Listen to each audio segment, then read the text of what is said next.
Hi guys, it's Malenka and welcome back to another plushie restoration video. I was filming this video on Halloween, which is why you see the Halloween decorations, and when I am going to post this, it will probably be mid-November because things have been very hectic, especially with my shop and all the plushie orders that came in. Thank you guys so much for all of your support, but today we'll be doing a plushie custom and restoration on this little baby right here.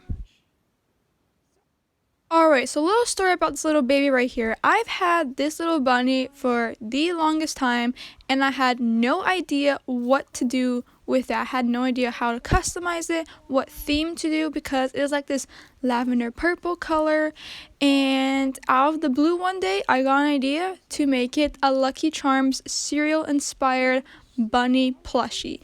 That's a mouthful, but I cannot wait to get started. As you can see, it is one of those wholesale plushies that are made very quickly, so quality is not always the best, and you can see by just how the stitching and the eyes are made. So let's get started. Alright, we're back at my work table right here. So with this bunny, the thing I'm going to start with first is definitely cutting off the tush tag. So that's what the tag on usually the bottom of the plushie is called. It's called a tush tag. Now, I do not cut off the tush tags on a lot of my plushies because I like to keep the originality there, but I do cut it off on the wholesale ones. So I'm just taking my lucky green scissors, and if you've been here since day one, you know these scissors. These are my number one friend when I'm customizing and restoring plushies. So I'm going to be cutting the tush tag closest to the fur as I can without damaging the fur. It has happened a few times before, but I think I've mastered the fact that I can cut off a tush tag and not cut off any of the fur now. So once that tush tag is off, we're going to start making the marshmallow charms of the Lucky Charms cereal. Now, to be fair, I have never eaten Lucky Charms cereal, and I think that I should probably get onto that, but these are absolutely adorable. The charms are like a little shamrock, little rainbows, hearts. I think that's a shooting star, but I'm going to try and replicate them with polymer clay. Alright, so I got this big bin of clay out, which has a very little bit of clay inside the bin, but I'm going to break up a little chunk of the clay, and that's what I'm going to be using to make the Lucky Charms.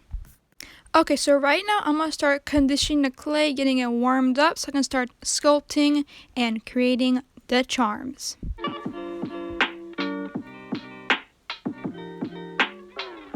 Okay, so right here I made a little rod of clay and I'm rolling it out into a uniform line, and I'm going to be slicing it into equal parts. That way each charm is going to be the exact same size. So once I've sliced each little bit of clay, I roll them out into balls and I'm going to begin shaping the charms. So the first shape I came up with is the heart, which is a pretty simple shape, and I'll be showing you how to do that. So I just take the little ball of clay, I roll it out, make it flat a little bit, I pinch the one end of it, and then I take a little tool like a pencil or a toothpick and make a little insertion at the edge. That way it folds inward like a heart. Next up, we're making some magical rainbows. So I'm going to roll out a piece of clay into a long line, and then I'm going to take the two ends and sort of pull them together into a nice rainbow shape. It's a pretty simple shape and also flatten it out a bit so it looks like more of a lucky charm. Next up, we're doing a cute little shamrock shape. So I'm taking a little ball of clay, flattening it out, and taking the end of a tool and making an insertion at opposite sides of the circle. So I make 4 insertions on the edge, and that's how you get a cute little shamrock. Alright, so I think I've neglected this little plushie for a pretty long time. So right here, I'm taking my lucky green scissors, and as you can see, the wholesaler did not do a very good job of stitching on them out, so we're going to take off that little pink thread that looks not even like a mouth, but we're going to take it off because that just looks horrendous. Like, look at that mouth. It is so unproportional with the nose and everything. It had to go. So right here, I forgot to say that I had to bake the polymer clay because that's how the polymer clay cures. So I baked it, and these are all the cute little shapes that I came up with. Here's a reference picture again because I'm going to start painting the charms, and I had a lot of trouble getting the right shade of the colors of the Lucky Charms. I tried my best to replicate them as best as possible. So right here I'm taking my little green, I have some yellow, I have some white, some pink, some blue, and that should be enough because I'm planning on mixing a lot of the colors to achieve the right color. So right here I'm going to start mixing up the paints to get the perfect color for Lucky Charms, and I'm starting with green. And a funny story, I've always begged my mom to buy me the sugary cereal, like the Fruit Loops, the Fruity Pebbles, even the Lucky Charms, and she would never budge. And I don't know, I always envied those kids that got to eat the Lucky Charms every day for breakfast. But now it doesn't really I'm not too intrigued by Lucky Charms or Fruit Loops. I'm not oh, I want to eat that so badly. I really like the cereals because they're so colorful. They look like art. They literally look like art.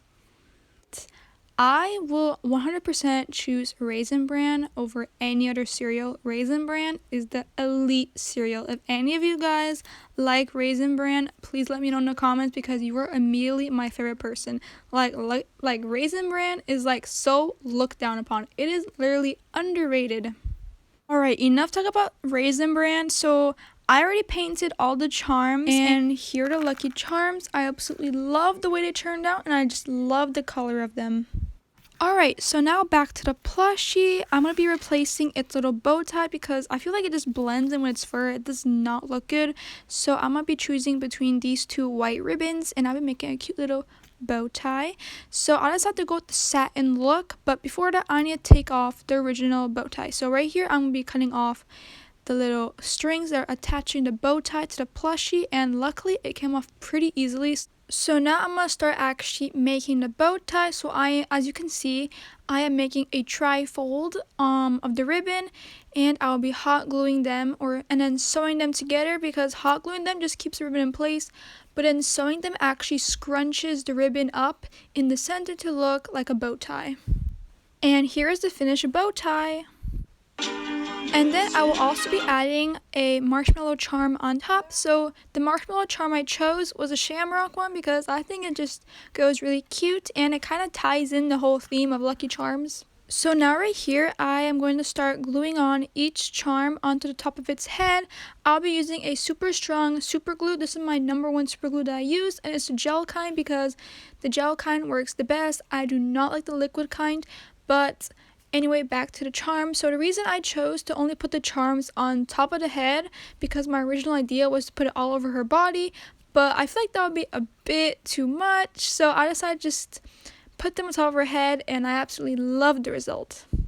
I also did cut off some of the fur on top of her head where I was going to put the charms on. That way there's a nice secure hold onto the fabric itself. And I'm also not going to apply the glue onto the fur. I'm going to be applying it to the charm first and then onto the fur.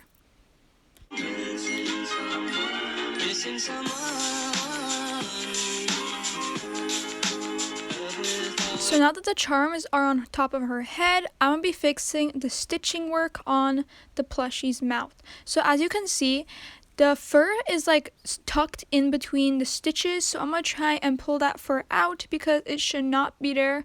It should be a nice seamless seam. I don't know if that makes sense, but it should all blend nicely. Her fur should just blend nicely. So I'm going to try and fix that. I'm just using my needle right here and scruffing up the fur, and this is where I find a hole in the plushie.